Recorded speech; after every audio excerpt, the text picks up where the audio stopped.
Stay with us throughout the evening too, because we're going to assess what happens next as far as that new government is concerned.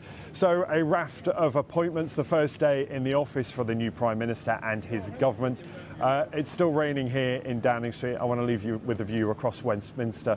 The 6 o'clock news is coming up next here on BBC News.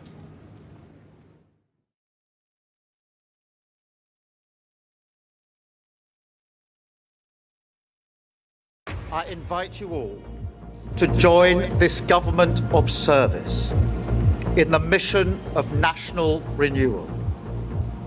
Our work is urgent, and we begin it today. Thank you very much. The UK's new Prime Minister, his message to the country as Labour wins a landslide victory in the general election. Sir Keir Starmer and his wife Victoria are cheered by supporters as they arrive here in Downing Street. His new cabinet will meet for the first time tomorrow. A night of pain for the Conservatives. They lost more than 250 seats. Rishi Sunak is to step down as party leader, but not immediately. I am sorry. I have given this job my all, but you have sent a clear signal that the government of the United Kingdom must change. Several high-profile Conservative casualties, including the former Prime Minister Liz Truss. They are all gone. An emotional night for the Scottish National Party as they suffer their worst results since 2010, losing dozens of seats. But celebrations and a complete turnaround for the Liberal Democrats. They become the third largest party at Westminster.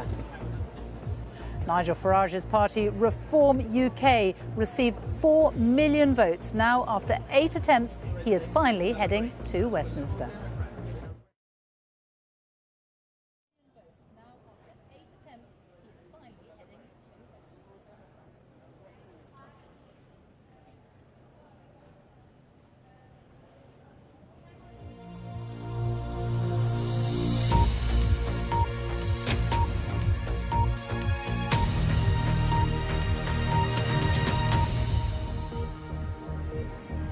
Good evening and welcome to the BBC News at 6, live from a very wet Downing Street, where the UK's new Prime Minister is tonight hard at work shaping the team that he wants around him, the people he hopes can deliver the change that he has promised.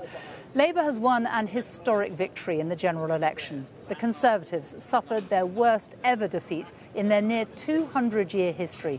Speaking outside Downing Street, the new Prime Minister, Sir Keir Starmer, has promised to build a government of service and pledged to restore trust in politics. Out of 650 possible seats so far, Labour has taken 412. The Conservatives have been left with just 121.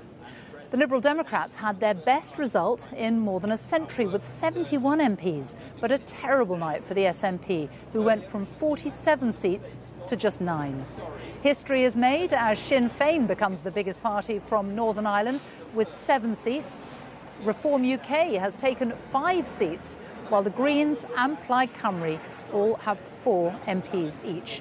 Independents and others make up the remaining, and there is 1 seat, Inverness, which is still left to declare. Well, Labour's victory is largely on the back of a dramatic decline in support for the Conservatives.